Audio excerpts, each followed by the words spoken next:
Welcome to your deep dive. Today, we're kind of stepping into the role of dungeon masters, Okay. but not in the way you might think. Okay. We're not crafting elaborate dungeons or terrifying traps. Right. No, today we're diving headfirst into the psychology of your upcoming D&D party Okay. in Neverwinter. Yeah. Got your character sheets handy. Definitely. You're going to want them. Absolutely. This is going to be fun. I know, right? Yeah. So, we're talking about predicting how those characters, with all their quirks and complexities, might actually interact once the game begins. And let me tell you, the potential for fireworks in this group is high. Fireworks, that feels like an understatement. Oh. We're talking about 3 out of 5 characters rocking that chaotic neutral alignment. It's a recipe for disaster. Alara, Doreen, and Zyra, what could possibly go wrong, right? Well, that's the million gold piece question, isn't it? Chaotic neutral characters can be a wild card. Think about it this way. They often prioritize personal freedom and agency over any rigid code of conduct or law. That doesn't necessarily make them bad, No. but it does make them gloriously unpredictable. Okay, so imagine this. You're in the middle of a dungeon, the pressure is on, Mm-hmm. and suddenly your chaotic neutral rogue decides it's the perfect time to try and pickpocket the paladin. Exactly. Or your chaotic neutral sorcerer might decide to forge an alliance with a mischievous fey creature. Oh, no. Consequences be damned. They dance to the beat of their own drum, which can either lead to brilliant improvisation or utter chaos. Oh, I can see it now. Yeah. And we haven't even factored in their individual personalities and backstories yet. Right. We've got Alara, Right. the haunted high elf fighter, Yes. Doreen, the streetwise human rogue, Mm-hmm. and Zyra, the sorceress with the score to settle. 3 flavors of chaotic neutral, It's going to be good. all about to be thrown into the melting pot of Neverwinter. It's a recipe for some truly epic moments, that's for sure. And remember, we also have Balin, the dwarf fighter, and Morthul, the human cleric, both holding down the lawful neutral front. Our voices of reason, right? Yeah. But even the most steadfast paladin can crack under the pressure of a chaotic neutral party. Yeah. I'm already imagining Balin banging his head against a wall after Doreen pulls her 3rd prank of the day. It highlights the inherent tension built into this group dynamic. Right. On one hand, you have the unpredictable, often impulsive nature of chaotic neutral characters. On the other hand, you have the structure, the adherence to order that lawful neutral characters typically embody. So the question isn't whether there will be conflict, it's what form that conflict will take. Right? Precisely. Will it be a creative clash that pushes the group to think outside the box, or will it be a full-blown meltdown that threatens to derail the entire campaign? That's where our deep dive gets really interesting. All right, then let's dive deeper into these characters, shall we? Who do we want to tackle first? Let's start with Doreen. She's a wild card. Ah, Doreen, our resident human rogue with sticky fingers and a knack for trouble. Right. I bet she's the one who tried to steal a dragon's treasure while it's sleeping. She's the epitome of chaotic neutral, driven by self-preservation and a good dose of mischief. What makes her particularly interesting in this group is her history with Zyra. You mean their days painting the town red in Neverwinter? Precisely. Former partners in crime reunited in a party full of, let's face it, loose cannons. It begs the question, will their shared history solidify their bond, or will old tensions resurface? Ooh, good question. Will they fall back into their old routines, perhaps even dragging Alara into their schemes? Or will the responsibility of a shared quest force them to mature, to rely on each other in ways they never thought possible? That's a good point.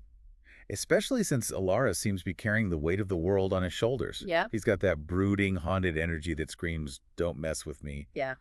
Not exactly the type to get roped into a lighthearted heist, right? It depends. Remember, Alara's driven by a desire for redemption, a chance to atone for his past. Right. What if Doreen, with her street smarts and roguish charm, represents a path he's tempted to follow? Or what if her more lighthearted approach to life challenges his brooding nature, pushing him to loosen up a little? There's a fascinating push and pull dynamic there. Oh, I can see it now. Doreen trying to teach Alara how to pickpocket a grumpy merchant, while Alara's busy trying to lecture her on the importance of honor and justice. Talk about a recipe for disaster or comedic gold. Don't forget Zyra. She's got that whole burned by power, out for revenge thing going on. How does she fit into this equation? She's cunning, manipulative, and likely to use anyone who gets in her way. Ooh, good point. Zyra's the type who always has a plan and a backup plan. Will she try to manipulate Doreen and Alara using their chaotic tendencies to her advantage? Or will she find herself drawn to their chaotic energy? maybe even letting her guard down a little. And what about Balin and Morthal, our resident lawful neutral characters? Will they be able to wrangle this chaotic trio, providing a much-needed dose of order and stability? Or will they find themselves constantly playing catch-up, desperately trying to keep the group from imploding? I'm picturing them exchanging weary glances after every encounter, silently questioning their life choices. But hey, maybe they surprise us. Maybe Balin's stoic nature grounds Alara, or perhaps Morthal's faith resonates with Zyra's longing for redemption. It's D&D. Anything is possible. Exactly. And that's what makes this particular group so fascinating. The potential for both epic clashes and unexpected alliances is incredibly high. It all comes down to the choices you make as players. So we've got this powder keg of personalities ready to embark on a grand adventure in Neverwinter. But how will it actually play out? Let's put our expert to the test. Imagine this. Alara and Doreen, already a study in contrasts, end up at odds.